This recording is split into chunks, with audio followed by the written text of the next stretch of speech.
if Giraffe Mayor, thank you for your donation.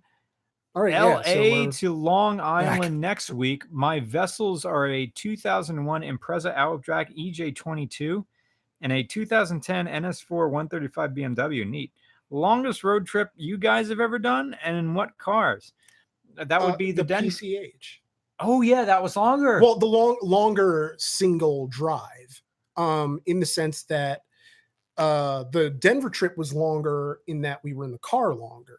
Yeah. But like overall, I mean, but when we were doing the PCH, we had that 10-hour stretch from San Francisco, Bay San Area Fran to Portland, which that I don't know. I think Denver might have been more miles. Yeah. Well, we stopped more.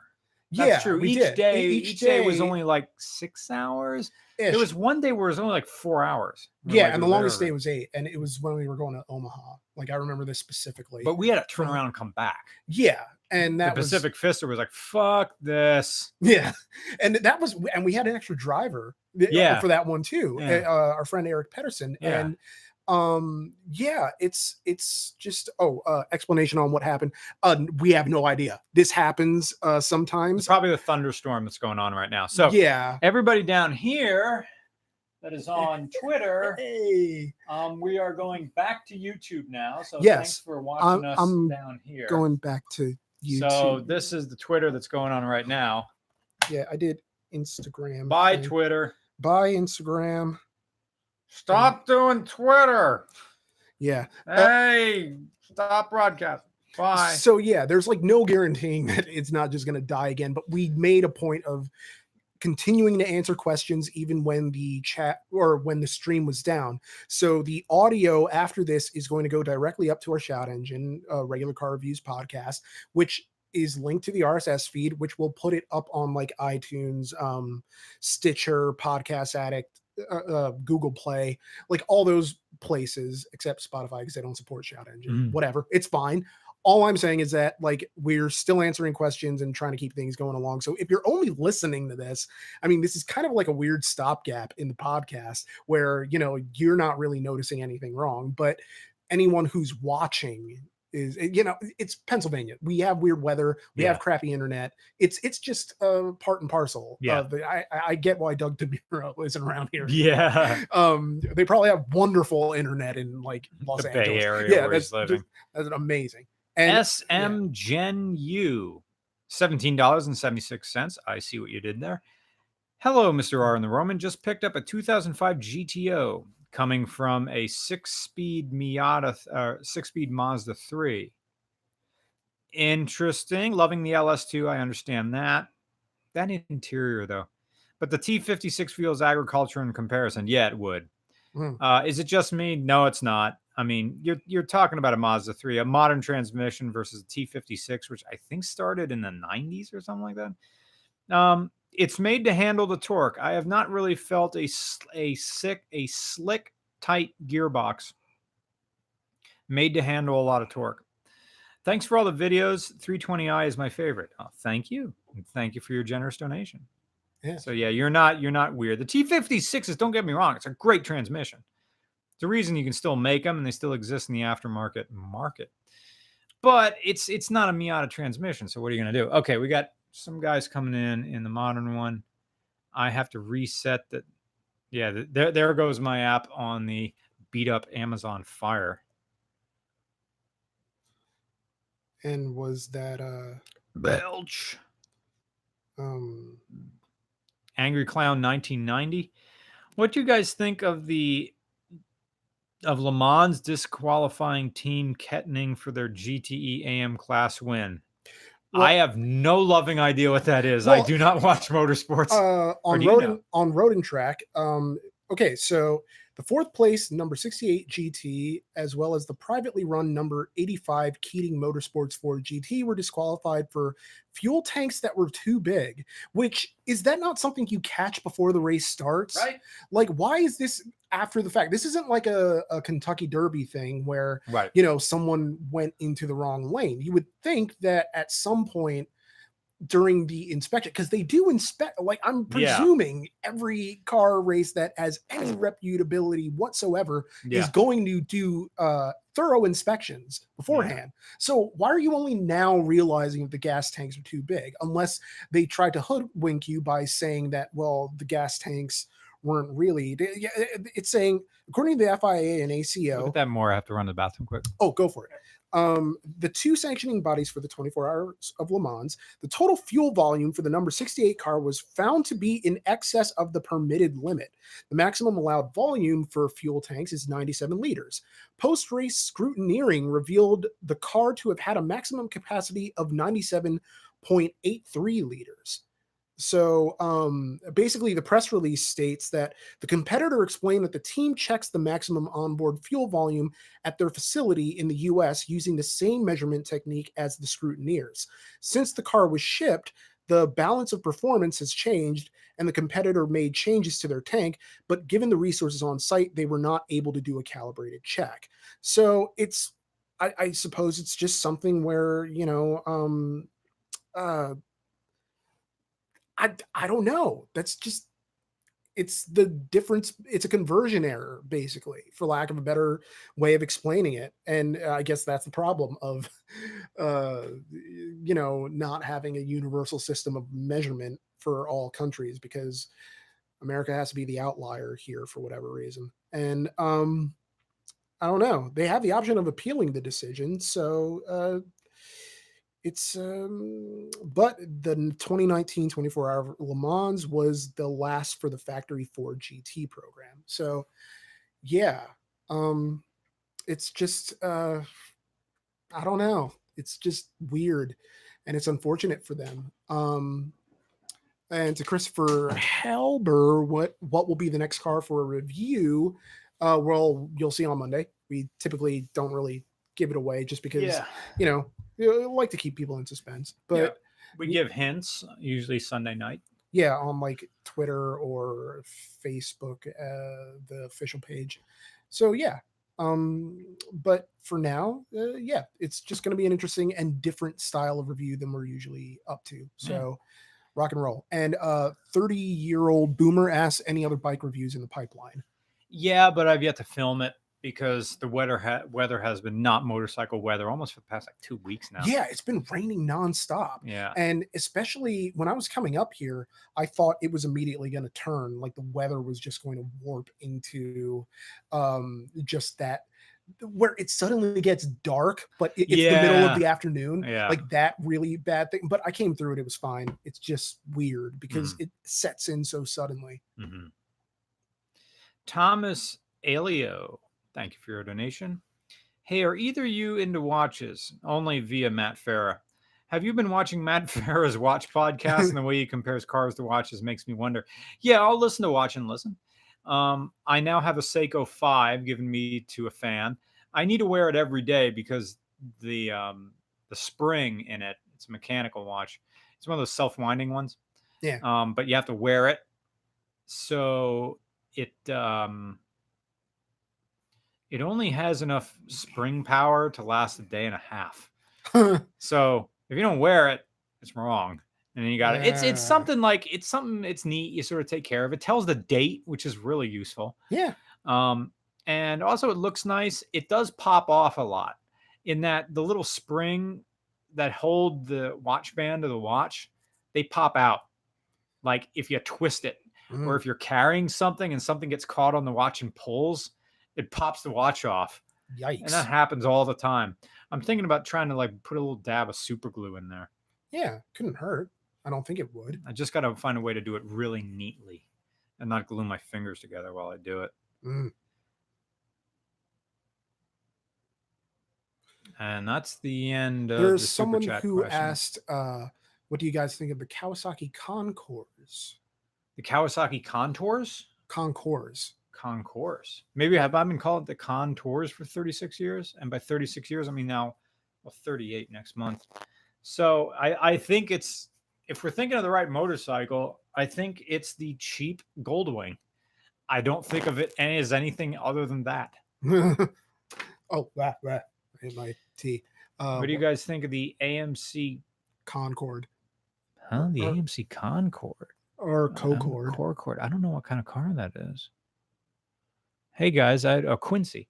Hey guys, I just got my wisdom teeth out today. Fun times. Yay. And I waked up from my drug sleep. That's a good sleep. Oh, Workforce 520 says a super chat got skipped. What was the question? Really? Just ask it again, like in the regular chat. Was it your Was it the one we answered when the stream was down? If not, Workforce, just answer again. Yeah. If Grand Admiral Thorne, thank you for your donation, says string big F. Yeah. What was the answer on the Corvair? Oh, well, we answered it, and if you download the audio version of this when it goes up on Shout Engine and iTunes and Stitcher and everything. But to answer it, thank you for your donating again. The answer is I am interested. Email regularcars@gmail.com, but I don't know when I'm going to be out in Idaho. Yeah. It's hard to really. We want to visit every single state, but I'm not sure when. Yeah. So much of America. There's so much America. I mean, and I say that like it's a bad thing. It's a wonderful thing. Yeah. But it's just like because you'll never run out of options for places to go. So Christopher says, what was the hardest car to drive? Oh. Yeah, it was Freddie Hernandez or the YouTube channel, YouTuber Tavarish's twin turbo Lamborghini. I mean, that thing had a race clutch in it. It did not want to idle really correctly, and that was too much power, man. It was hard. And also, for me personally, Justin Lowe's Model T, like that thing was okay. I was terrified. That was even that's the exception that proves the rule. That's not a car, really. But yeah, well, technically it is. I'm allowed to be on the road as well. My name is Justin Lowe's. I'm going to drive this thing around Pittsburgh. Or my bow tie. Imagine just seeing that thing around town, about town in Pittsburgh. That would be, I mean, I see gigantic balls on that guy to just drive it downtown. Yeah, I wish I had balls of that size. Long shot, but do any East Coast USA car museum have a Sinclair C5 you could try out? I have no idea what a Sinclair C5 is. Where's Workforce 520? I'm sure I got every single question. It just may be on the audio when it goes up. Something 410. Let me see. What high school did you go to? Well, you paid. So I went to Blue Mountain High School, and Nick went to Wyomissing High. Yep. They're just two local schools in the middle of Pennsylvania. So. Yep. The same school that Taylor Swift went to, because she's not really from the South, people. Come on. Like, it's just random. But yeah. I'm looking for Workforce 520's question on here.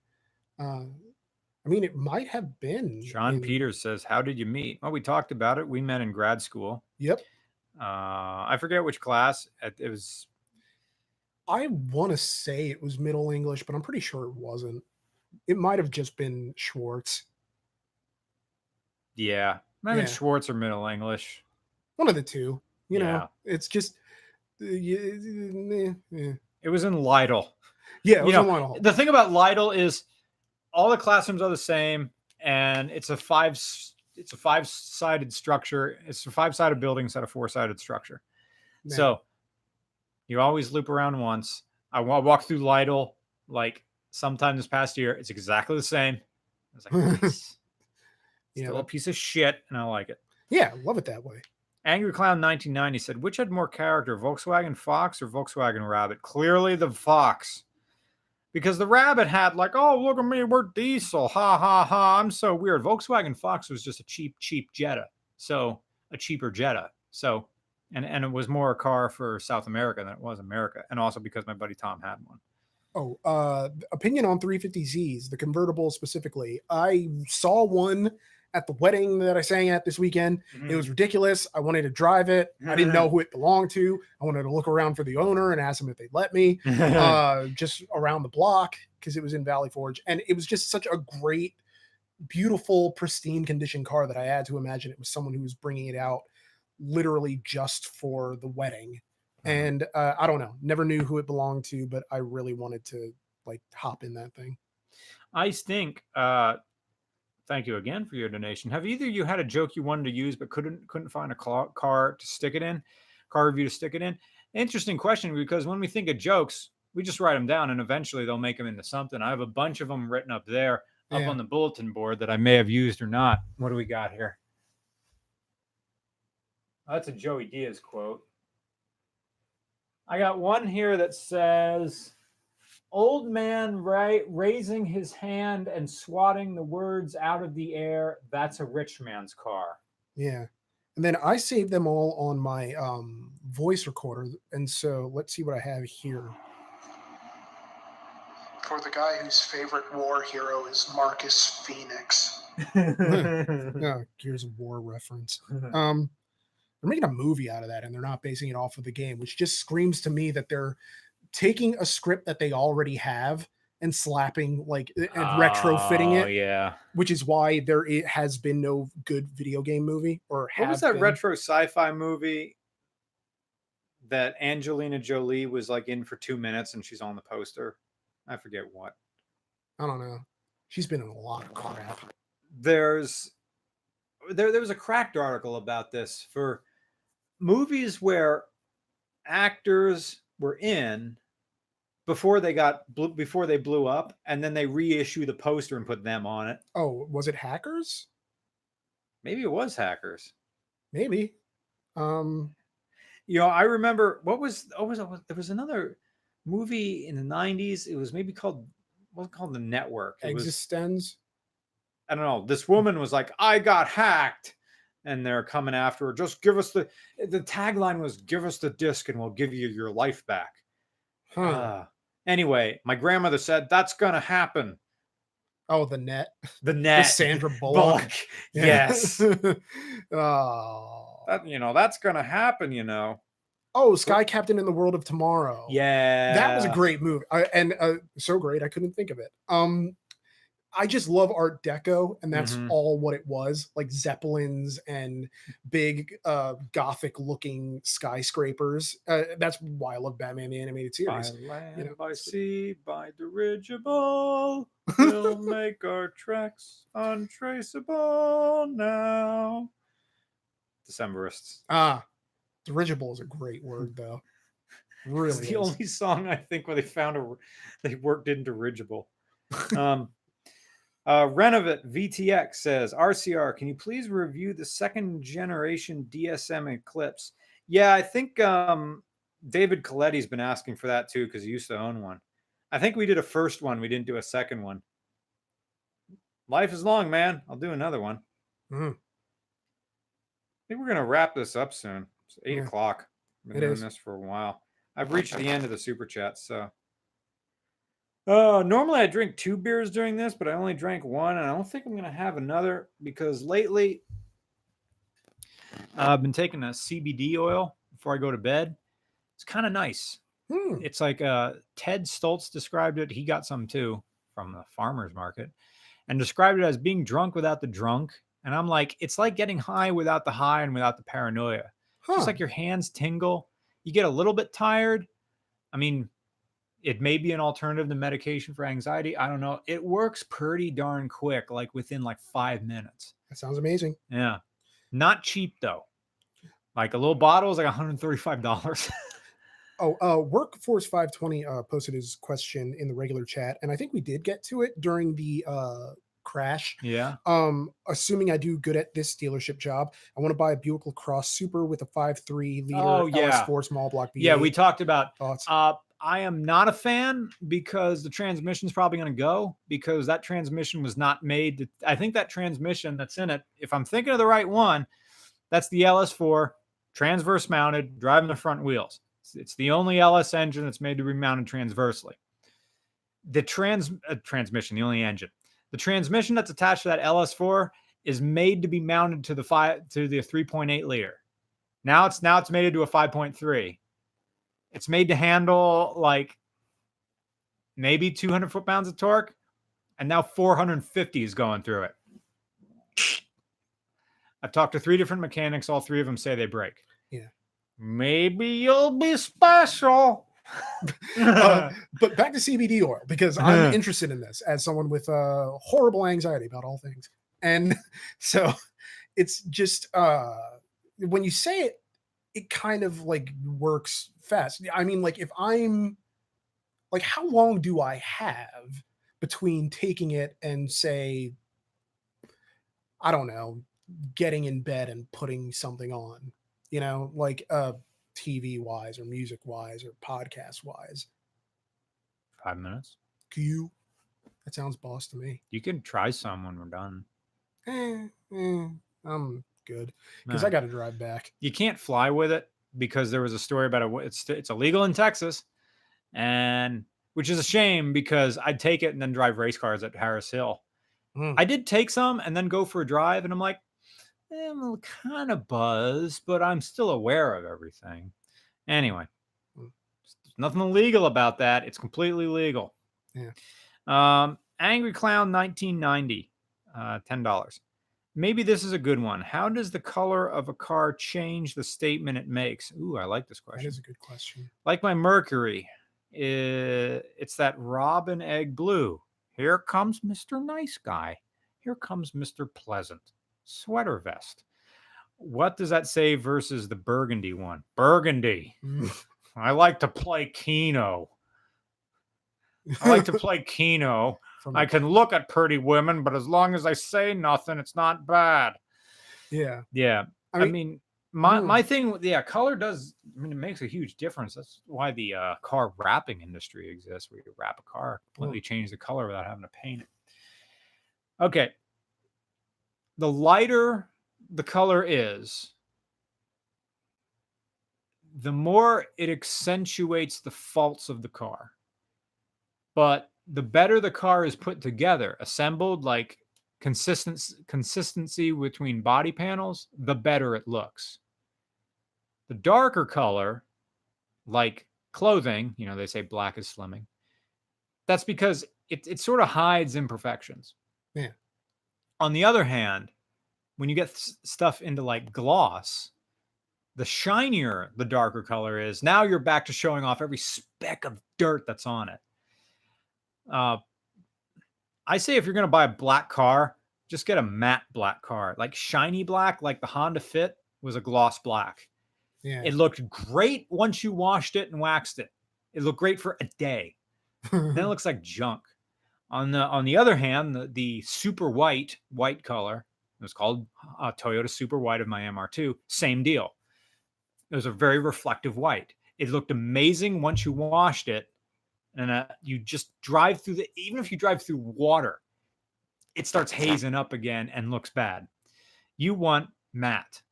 So the color you want is red. Red takes a while to not look good. You drive a red car, you'll wash it, it looks good for a week. Yeah. And then like my Falcon is because it has no clear coat on it, is like a matte orange stuff. That stuff, it takes a while for that car not to look good. My Subaru is beige, which means it never looks great, but not great, not terrible. And I love it for that. It's like a golden beige. The color I kind of hate is like this color. It's like the gray, the metallic blue, navy. It's just kind of It's the lose your car in the parking lot color. Pretty much, yeah. I like the color yellow for a car. I think, yellow looks great. I mean, BMW had that yellow for the E36s. Regular chat. What's our best Rogan guest?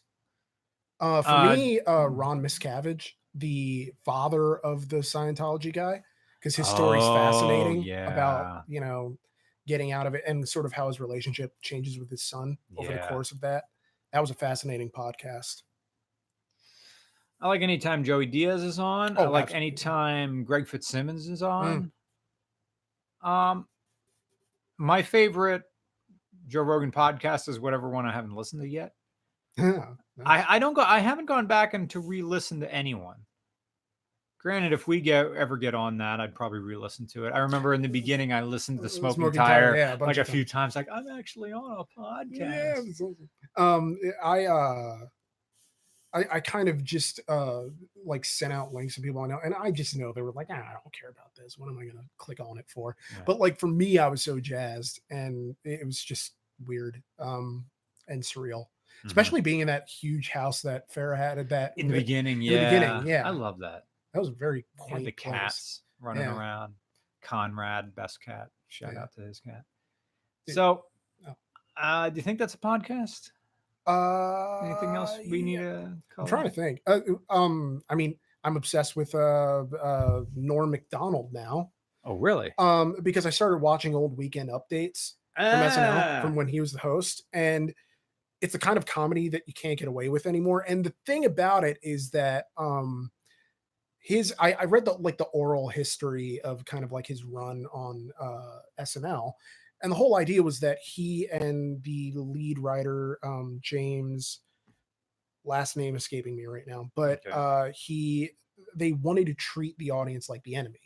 So like they want you to be uncomfortable, this sort of thing, because I think his quote was something along the lines of like, it's you can get people to, it's good to make people laugh, but it's better to make someone smile, or something like that. And like Norm's jokes are kind of like that that delayed reaction, the smile. Congratulations, Frank Stallone. Like, who won? You guessed it, Frank Stallone. And or just his random, or so the Germans would have us believe. And then he would just hold like looking at the camera for as long as possible. And I never tire of that bit now. It's part of like my like pre-night ritual. I just go on the I'm Not Norm YouTube channel and I just watch old Norm Macdonald clips from SNL. And it's just hilarious to me because I don't know. I didn't appreciate his humor when I was a kid, even though I obsessively watched SNL as a kid. And so that was like my era for me of like the McDonald, Catan, Farrell, Sherry O'Terry, Molly Shannon, like Anna Gasteyer, like all those people there. And it's just strange to me that, you kind of like forget how good some of those bits were. And coming back to them again was really nice. And it's just, but I don't think I could ever do what Norm does, like in the way that he does it. Oh yeah, it's very much anti-humor. It's him, Dave Attell, the late great. Escalator can only become Mitch Hedberg, like the kind of comedy that only they can do. The Stephen Wrights of the world, like this only works coming out of them. You can't really mimic this. Speaking of, you can't really mimic this. Do you remember Martin Short's character, Jiminy Glick? I do. Yes. I saw a clip of that of like, this is like the Eric Andre show 20 years prior. Yeah. It was ahead of its time. And I don't think a lot of people got it even then. Yeah. Or even now rather. He did like recently, like new, like Larry David. He did. They brought it back.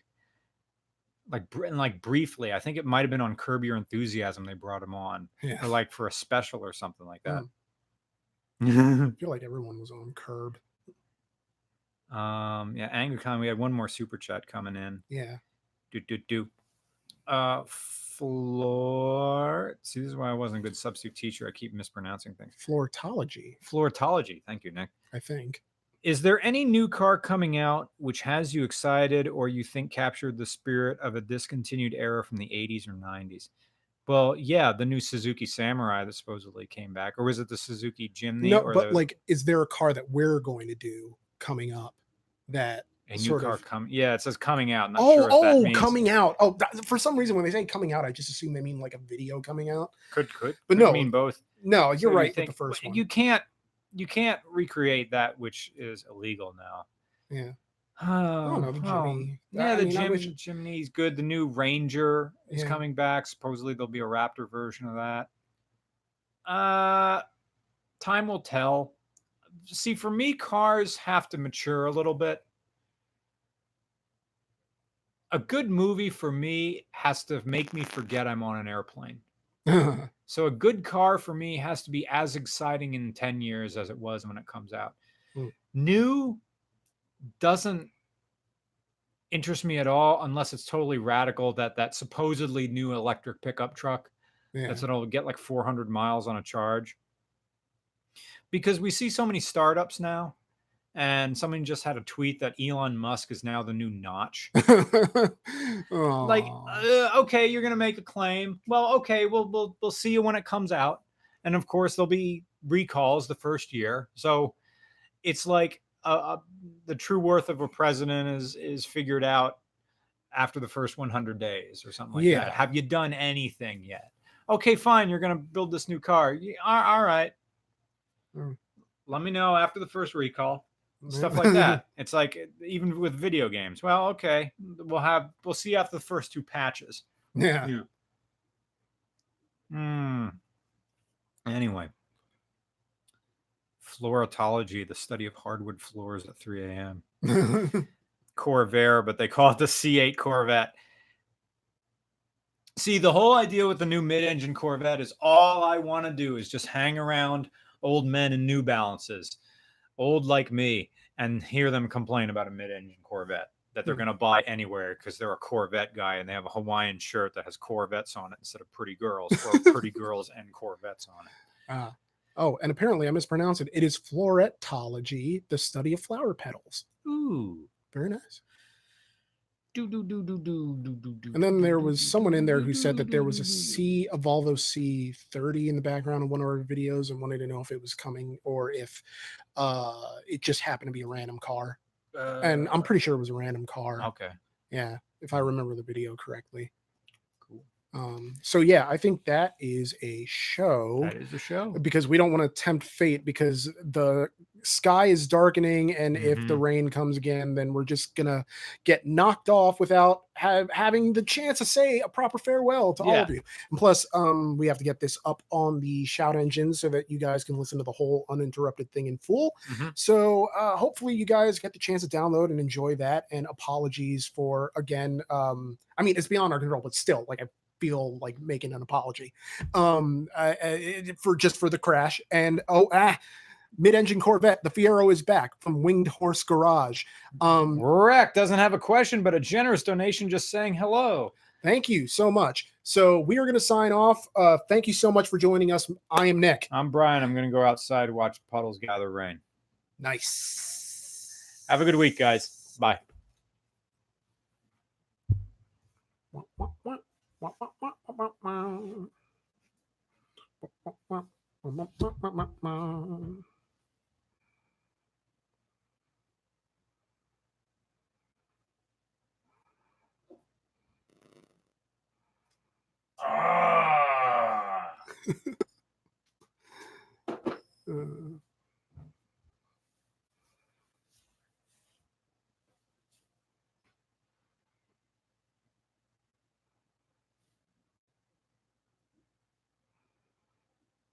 Okay, I'm really hitting this thing. I'm really closing it now. Oh yeah, we're gonna be at Thank you to. Yeah, but we may have to be working while we do it, so it may not be a good idea to announce what we're going to be. See you guys. See ya. Bye.